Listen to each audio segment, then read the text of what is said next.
I was kind of the hot guy 34 years ago, and I was selling lots of CDs and cassettes. When I was doing that back in the day, oh, there's something else I need to, some, this is interesting when this happens. I don't know if it's just being old or having another thought, but it's kind of like the answer I was prepared to give you is probably not what somebody out there needs. Will you rephrase your question? Forgotten Carols is beginning its 2024 tour. I believe this is the 33rd year for this beloved Christmas production, started by Michael McLean. Michael McLean's going to be bringing the show to Eastern Idaho November 30th and December 2nd. He'll be in Idaho Falls on the 30th and then in Blackfoot at the Blackfoot Performing Arts Center on December 2nd. Glad to welcome Michael back. Hey, Michael. Hey, it's good to be back in, at least right now, through this technology, to be back in Southeast Idaho. Yes. It's going to kick off here in just a few weeks. Anything new for this year's show? Well, first of all, yeah, I'm going to be able, I'm going to be able to reclaim my part as John the Beloved. Uh, in the past, because I was so sick and was getting a new kidney, uh, I was a narrator, and we had somebody else, good friend of mine, filling in and kind of being the understudy and really helping us out. But I feel good now, and I get a chance to stand on stage and be that character that I created and that has evolved since 1991. And there's some really exciting new members of the cast that are going to be fabulous. My son Scott, who's a fabulous actor from New York. He is going to be joining the tour, and he's also been the one who's been tweaking the script to allow me to be John without the show needing a narrator. And his gorgeous and brilliantly talented wife, new wife, they just got married a few weeks ago, Lisa Zimmerman. She's going to be with us playing a couple of great parts. And Bryson Jones from Arizona is going to be singing some of the big songs. And I'm getting chills. Gilly Getz will be back. And of course, the extraordinary and I think perfect Connie Lou, Adrian Swenson Berry will be back. You mentioned a few names there. Lisa Zimmerman, she's playing the part that you wrote for your wife originally, right? For my wife, and for she's also going to be playing the part of Connie Lou's mom, Lillian, which was played by our director in years past, but she's lateraling the part. So you can see Lisa in two contexts: singing "Mary, Let Me Hold Her Baby," that like my wife had done for so many years, and now it'll be my daughter-in-law doing it. If you many of you may know Lisa from the shows she's done with Jenny Oaks Baker, the Redeemer show, that she's part of that tour, and she's just world class, and so we're thrilled about that. Scott's got a couple of great parts, plus he's my understudy should I happen to stub my toe. Yeah. Okay. This is always it's really cool to see you put this together because there's always a family member involved in this show. Yeah, I know you're stuck with us. It's like you got, and now we got even more McLeans on stage than were there before. But here's the other thing, Rhett. The great thing about in 1991, I didn't realize I was writing. First of all, I didn't realize I was going to be touring it 33 years later, but I wrote a part about a guy who's 2,000 years old, meaning I'll never be too old. I'll never be too old to play it. Perfect. Job security for life. Yeah, that's great. That's great. You mentioned your kidney transplant earlier. Yeah. I wanted to Hmm. talk about that. It's been what, about a year since you got that? No, the actual date of them putting that new kidney in was December 8th, 2 years ago. So it was 2022, and that's when I was in during the tour. I was in the hospital, and boy, talk about you must believe there are miracles. You look great. You look like you're feeling great. How are you doing? Well, I am doing great. I look in the mirror, and one of the it's this is so sick to confess, but I will have an exclusive confession for you, Rhett. Uh, that I take so many pills to keep my body from rejecting my kidney. And one of those sets of pills, in the beginning, it was like for a year, it was like 54 pills a day, and all these shots and all these stuff and blood tests and I got a phenomenal kidney. I had a living donor, and that was extraordinary. But I look in the mirror, like I look in this, I can see myself in the video of this, and I think, whose face is that? Who, and if you take as many steroids as you have to take to have your body not reject your kidney, here's what you get: fat face. So I'm glad I look pretty good with my fat face. But getting to be alive, getting to see my son be married to his perfect partner, getting to come on this show again, and when you go through something that gets you so close to dying, and had you not gotten this kidney, you'd be dead. It changes the way you think about this story, and the fact that in this adaptation, as it has evolved over the years, John the Beloved is falling apart. And he thinks he's got a little dementia. He can't remember things like he used to. He remembers what's important, but he just has to trust the music. And his conviction is, I was doing great until the 1700s. I mean, I was pretty sharp, but man, I've been falling apart. But, says John the Beloved, it must mean Jesus is coming soon, because he promised I would be alive to witness of him until he returns. So I think he's coming soon. And the way I feel about it, and the way I feel about that character, my dad had Alzheimer's, and that's how he passed. So I have a sensitive, and I'm old, so so I'm also got a tad of dementia, I think, on its way. And now I think you're Rhett Nelson, right? Yeah. So I think that's all going to be really, really great. But the humbleness that comes, the humility that comes from having gone through this, it changes you. You can't be the same. Right. Yeah, I love what you said about how life experience makes you look at this a little different. I know a few years ago you made they were minor but significant changes to the story a little bit in the script and the way things kind of play out. Uh-huh. I was going to ask you, after all these years, what keeps this fresh and new and exciting for you? Why do you keep doing this year after year? That is the perfect question. First of all, um,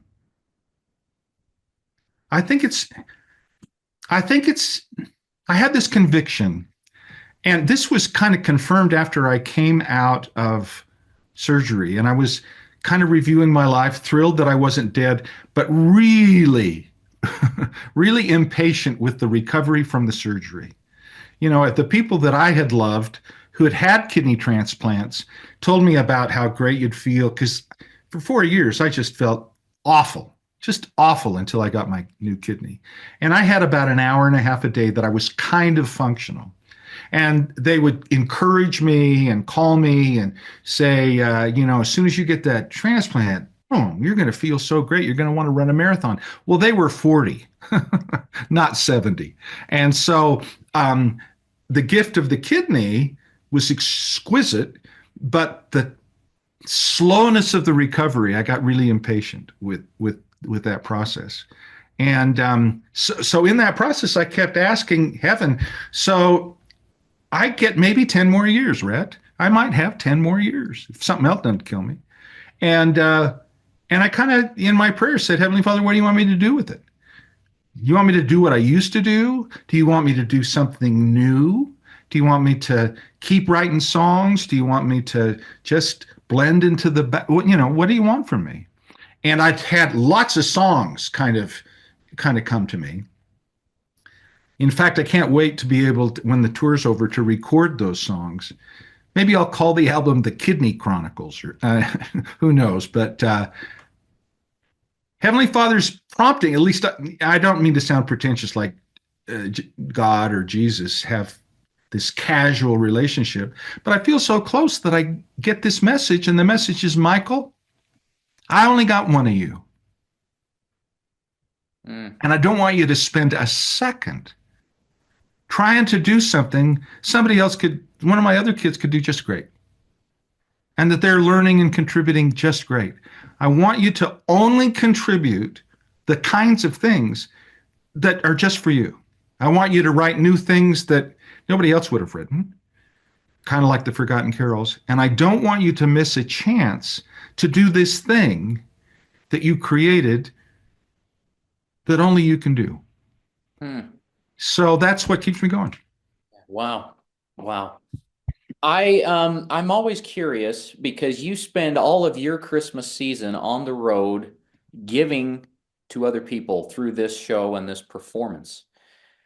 When all of that goes away and you can finally be home for Christmas with your family, what does Christmas look like for Michael McLean? It looks like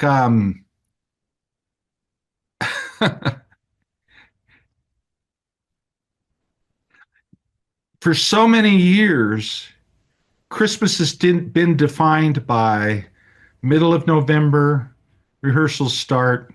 Last show is usually either Christmas Eve or just before. So I have an out for not sending Christmas cards. People say, I didn't get a Christmas card from you this year, McLean. Yeah, I got a great out. I was out proclaiming the message. Basically, what it is collapse time. Sleep a lot and get caught up. But the thing is, and I wrote a song once at the end of the show because I always had a little something that's a little fresh or different every year, and it was like I sang to the audience.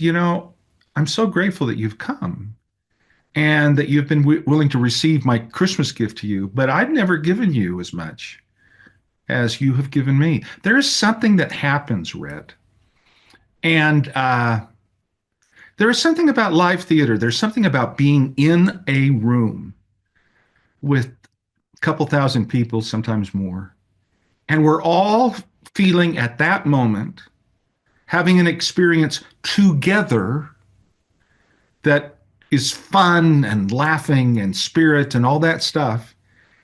And I find that at the end of each show, what has always been extraordinary to me is we don't want to leave. The audience wants, we want to stay a little longer. And it isn't like, oh, we'll just wait in line back in the day when I was healthy enough that I could greet everybody after the show. No, we just don't want to go. And I think it's true of every connection with the Lord. And I think it's one of the witnesses that Jesus is who he said he was, that something happens at this time of year, every year, that is somehow healing. I find myself, my heart is open to spiritual things and to sensitivity to other people's feelings. And one of the great changes in the evolution of the script is the message that when the angels appeared and they sang "Fear Not," and what Connie Lou learns in her journey is essentially Jesus is saying, "Don't be so scared. A Savior is born. Whatever has happened, if your dad died, if your mom died, if nobody's answering your prayers, if you feel abandoned, if you feel alone, if you feel marginalized, if you're worried about the outcomes of the election, and all the things that terrify people, the message of Christmas is, don't be so scared.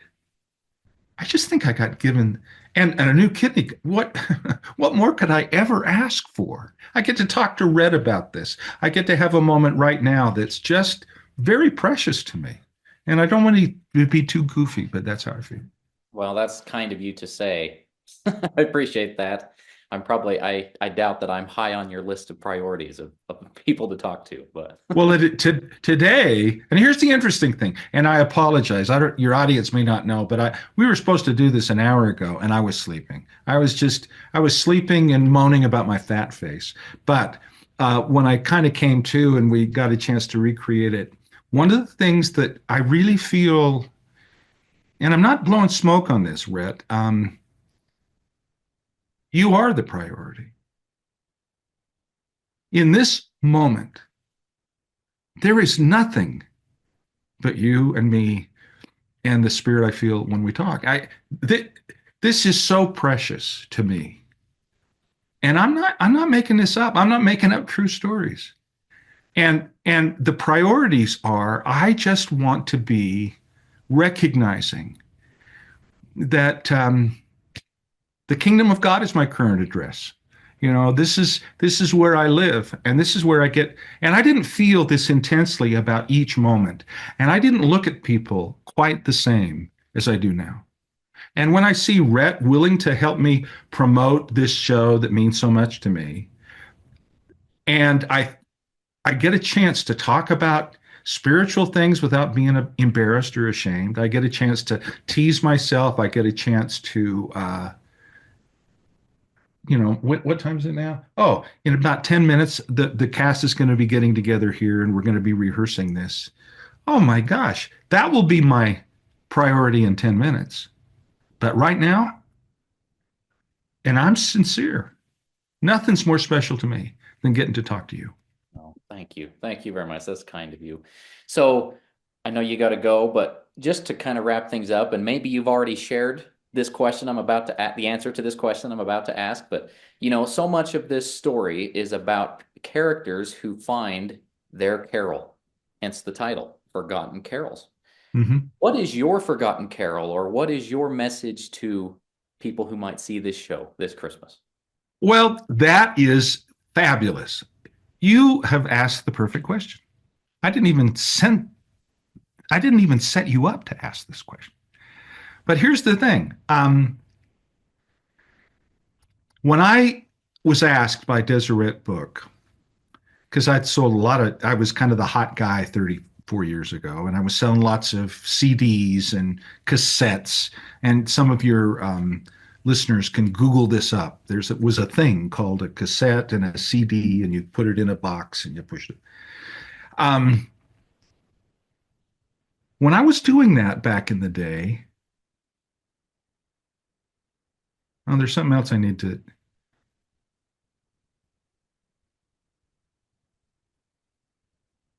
Some. This is interesting when this happens. I don't know if it's just being old or having another thought, but it's kind of like the answer I was prepared to give you is probably not what somebody out there needs. Will you rephrase your question? Yeah, what is your Carol, forgotten? what's my Carol? So in 1991, I had been asked by Deseret Book to do a Christmas record. Actually, I'd been asked in 1989. Michael, it's time to do a Christmas record. You sell a lot of cassettes and CDs. You need to do a Christmas one. And my response, Rhett, was why? We don't need new Christmas carols. What we love about Christmas is that the carols are familiar. There hadn't been a new hit Christmas song since Little Drummer Boy that was different. And they said, no, no, no. Mannheim Steamroller has got this fabulous album where they've done really cool arrangements of traditional Christmas carols. It's sold millions. In fact, my piano in my living room has been signed by Chip Davis from Mannheim Steamroller. So I love that. And they said, and your buddy Kurt Bester with Eris Christmas has all these fabulous arrangements. Why don't you do that? And I said, well, if I was a brilliant arranger, maybe I'd do that. But I'm not. Those guys are doing that great. I love that stuff. I think I don't have anything to add. How are you going to how are you going to get anything better than the Messiah? Not going to be me. How are you going to write a greater Christmas song than chestnuts roasting on an open fire? Not going to be me. I'd try, but and outdo Silent Night. Come on, what have you got? So I for 3 years, every year I would be asked, when's your Christmas album coming out? And then say, well, maybe you could do traditional songs with your flavor. I said, yeah, my flavor is I write the words and the music. That's my flavor. And it isn't ego, it's just I need to contribute something. So it was December 5th, 1990. What's that? 34 years ago, about the same day that I got my kidney, December 8th. I was noodling at the piano, and the song I don't even know how I write songs. I've been doing this for 40 years, but it just kind of comes. The music and the lyrics, it's kind of magical. And I'm writing the song and I hear myself sing, I am a man forgotten, no one recalls my name. And thousands of years will fail to fully erase my shame.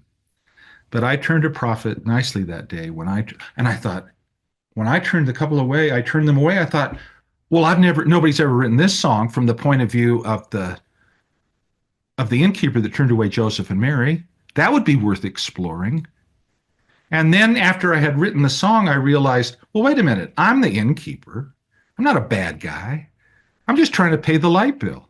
I'm so preoccupied with I got three little kids. I'm going to have to put away money for them to go to college. Let me do my thing. And I'm missing a lot of great things because I am so caught up that I miss one of the greatest chances in the world to let Jesus in. And yet Jesus doesn't condemn me. He says, that's part of the deal. Let's see if we can sort that out, get closer. Part A of the answer is my carol is all of the carols because I'm all those people. I mean, I'm not my wife is not barren like Sarah and singing Mary Let Me Hold Her Baby. And by doing that, though I'd never have my own children, I could be a mother to all these people. I just kept hearing them, and it was coming from a part of my soul. And I thought, maybe people will identify with these things, because if that's all me, maybe it's other people.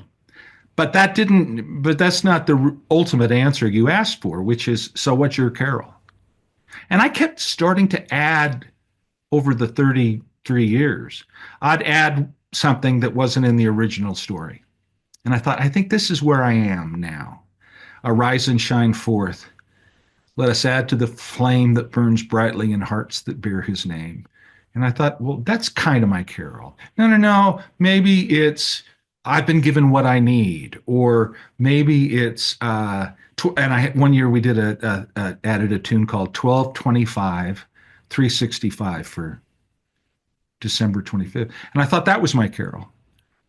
And what I realized was every single opportunity that I have with the Forgotten Carols or any of the other songs that I've written since I came out of my surgery is an opportunity for me to witness of the thing that matters most to me, which is there's a Jesus and he's real, but I'm feeling him closer than I ever have before. So when I get a chance to sing or be in the chorus of singing these songs that I wrote 33 years ago, I feel like I've been given the privilege of witnessing from my heart in this moment how real it all is, and that there may be great things coming down the pike, but I don't have to wait for it. Hmm. It's now. Yeah. And it's going to be now, November 30th and December 2nd in your neck of the woods. And I'll tell you what, I promise you this, November 30th and December 2nd in Blackfoot, that is my priority on those days. There's nothing more important than us getting together in his name, feeling his spirit, and not wanting to go home.